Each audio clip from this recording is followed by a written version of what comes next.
ahead to the other side while he dismissed the crowds. And after he had dismissed the crowds, he went up the mountain by himself to pray. When evening came, he was there alone. But by this time the boat, battered by the waves, was far from the land, for the wind was against them. And early in the morning he came walking toward them on the sea. But when the disciples saw him walking on the sea, they were terrified, saying, "It is a ghost!" And they cried out in fear. But immediately Jesus spoke to them and said, "Take heart, it is I. Do not be afraid." Peter answered him, "Lord, if it is you, command me to come to you on the water." He said, "Come." So Peter got out of the boat, started walking on the water, and came toward Jesus. But then he noticed the strong wind. He became frightened, and beginning to sink, he cried out, "Lord, save me!" Jesus immediately reached out his hand and caught him, saying to him, "You of little faith, why did you doubt?" When they got into the boat, the wind ceased, and those in the boat worshipped him, saying, "Truly you are the Son of God." This is the word of God for the people of God.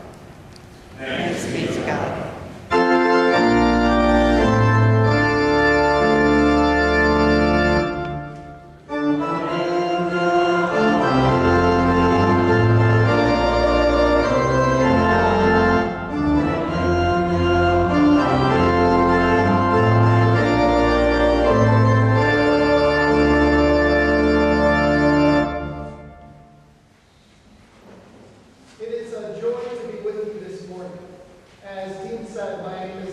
Krings, and I'm a certified candidate for ministry and a member of this congregation, and it is my joy to be sharing in worship with you this morning. Matthew 12, verse 31 says, "You of little faith, why did you doubt?" I have a lot of varied experiences working with water in my time. You see, before I began this process of ordination, I was a youth leader in a couple of different United Methodist churches in the Northern Illinois Conference. And with youth, we spent a great deal of time in swimming pools or playing games with water. In fact, when I was in college, I was a camp counselor at Reynoldswood, our United Methodist camp in Dixon, Illinois. In that time, I had a few occasions to take some youth out for a ride in the canoes that the camp had. The Rock River is beautiful, and the kids learned a lot about how to paddle as we traveled a bit out on the river. When we were finishing one of our rides, I was assisting some of our teams getting out of the canoes and back onto the dock when a fellow counselor and a good friend of mine who was not very experienced with canoes stood straight up while standing in his canoe right next to the dock. Not a good idea. That canoe flipped over quicker than you can imagine, and he was in the river.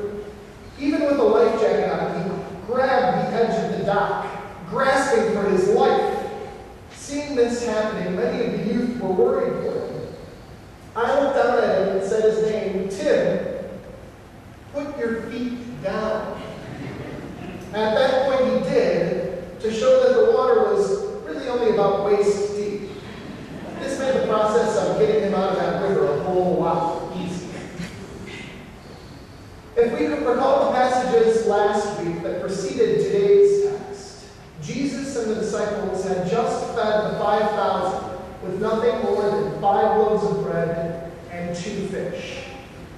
Today we hear that Jesus makes the disciples, immediately after this, get into the boat and go ahead of him while he dismisses the crowds and goes up to the mountain to pray. This is the first time in Matthew that we hear of the disciples being sent forth without Jesus. Jesus who is God with us.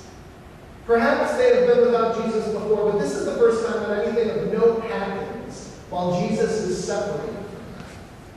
Beyond this, they are sent out rowing through the day and into the night against a strong headwind, and they're having a rough time getting across that sea. This experience must have been a difficult one, so in the middle of the night, Jesus chooses to go out and to calm the storm. By the time Jesus makes it to the boat, it's the early morning hours, perhaps 3 a.m. You can bet that those disciples were tired and scared to begin with before Jesus showed up. But when they saw this figure walking on the water, they were terrified. Oftentimes in the Bible, the sea stands for chaos. To the mind of biblical times, Jesus was stepping out into and overcoming the chaos to help the disciples in their time of need. Yet, they did not recognize him from far away. And even when he was close enough to hear, how could they be sure who this was? When Peter recognized Jesus, he asked him to prove that it was really him by telling Peter to go out on the water too. Surely, if this was Jesus, he would prove himself. Jesus tells him to come, and Peter does. Peter got out of the boat and was walking on the water toward Jesus. Can you imagine what this must have been like for Peter? The joy that must have flooded him? He's walking on water with Jesus. Yet in the midst of this, as he is walking on water, he also must have been scared. And he suddenly chose to focus on the wind and the waves and the chaos around him. And he failed to fully trust in what Jesus was offering to him. And he began to sink. Who among us would not have been frightened while walking on water in the midst of a storm, in the middle of the night? Yet Jesus was there and reached out to him and helped him back into the boat, telling him that his faith was weak and asking him why he doubted. The main issue of this entire text deals with faith and doubt. The fact is that Peter does not fully trust what is going on with Jesus. When thinking about the context that this passage was written in, it may help to remember that Peter often stands for the early church in the Gospels. At the moment the Gospel of Matthew was being written, the church itself must have been going through so many toils and troubles. It must have felt a bit like a storm. How difficult it must have been for those first Christians living in a culture where their beliefs were seen as something between a troubling sect and a revolt to be destroyed. The early church must have felt buffeted by the wind and the waves as it grew out of a loose band of followers to become so much more. It is easy to look into the world around us and to have our doubts. How are we supposed to keep our eyes fixed on Jesus when there is so much that feels like it's falling apart? As I think about the world that we live in today, it is so often that we can be buffeted by the actions of those around us. These actions can feel beyond our control, so that we can sometimes lose hope. The newspaper is filled with stories that tell us to lose hope. Globally, we hear the stories of renewed conflict in Iraq and what it means to have that area destabilized. People there are dying every day, and we have had a role in creating that situation. In Israel and Palestine, we have seen the way that chaos can take a hold of a people that were so close just a few years ago to peace and pull them down in a swirl of violence. The people of that region do not trust each other, and because of this, they cannot live together in anything resembling peace. And we, as the United States, are not totally blameless in this situation. Our policies have an effect on us as well as the world, and these places can scare us. And although that we may not think that the United States is as troubling as a lot of other regions in the world, Chicago has continued to look to much of the country to be a place of violence. This violence is difficult to understand, but it has to do with people who have few options. You see, the gangs that once controlled whole areas of the city have been dismantled to such a degree that now gangs are not affiliated with West Side, North Side, or South Side, but with mere blocks of turf. People do not feel sure of what is going on around them, and in their fear, they reach out, not to Jesus, but to guns and to violence. This situation has created a storm of bullets and bloodshed. Our world can feel so disconnected from anything that seems good that it can be a difficult prospect to trust God in the midst of this storm. Even here in Evanston, we see a swirl of the chaos that is oftentimes our world. The stories of fighting for turf in Chicago can feel close to home when we hear about another shooting not far away from this very place. The storms do come close to home indeed. In addition to all of these troubles, each one of us has storms that batter our daily lives.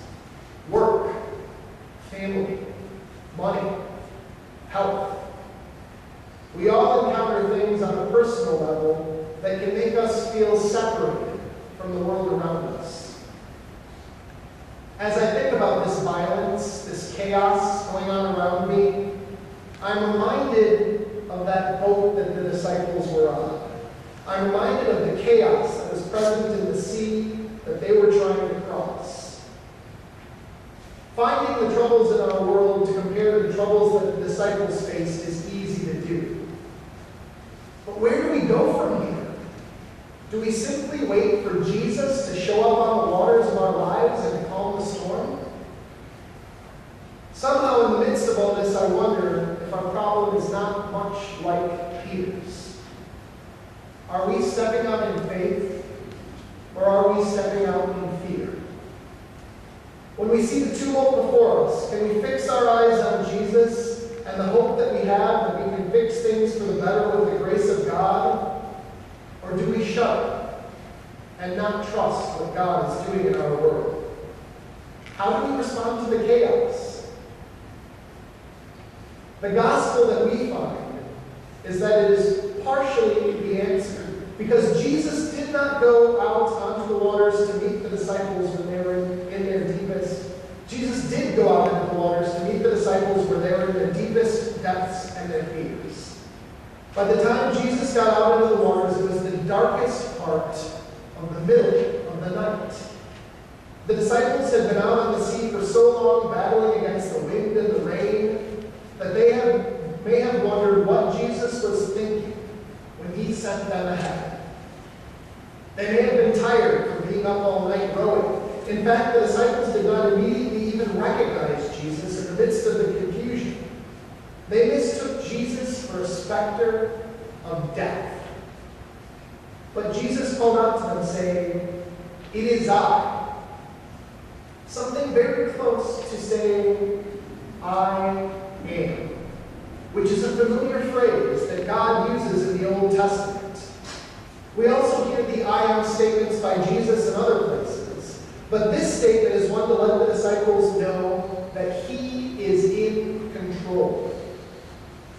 Peter, in this moment of storming confusion, does not trust Jesus right away, but instead tells Jesus that if it is him, he should tell Peter to go out on the water.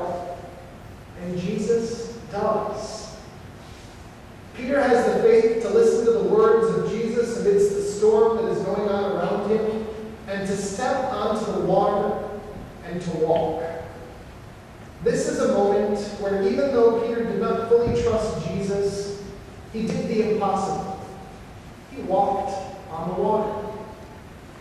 Even as all this is going around and scaring Peter, he still makes the choice as he is sinking, the good choice to say, "Lord, rescue me." He recognizes Jesus for who he is and what he can do, and he puts his complete faith in the saving power of Christ. even if he does not have the faith to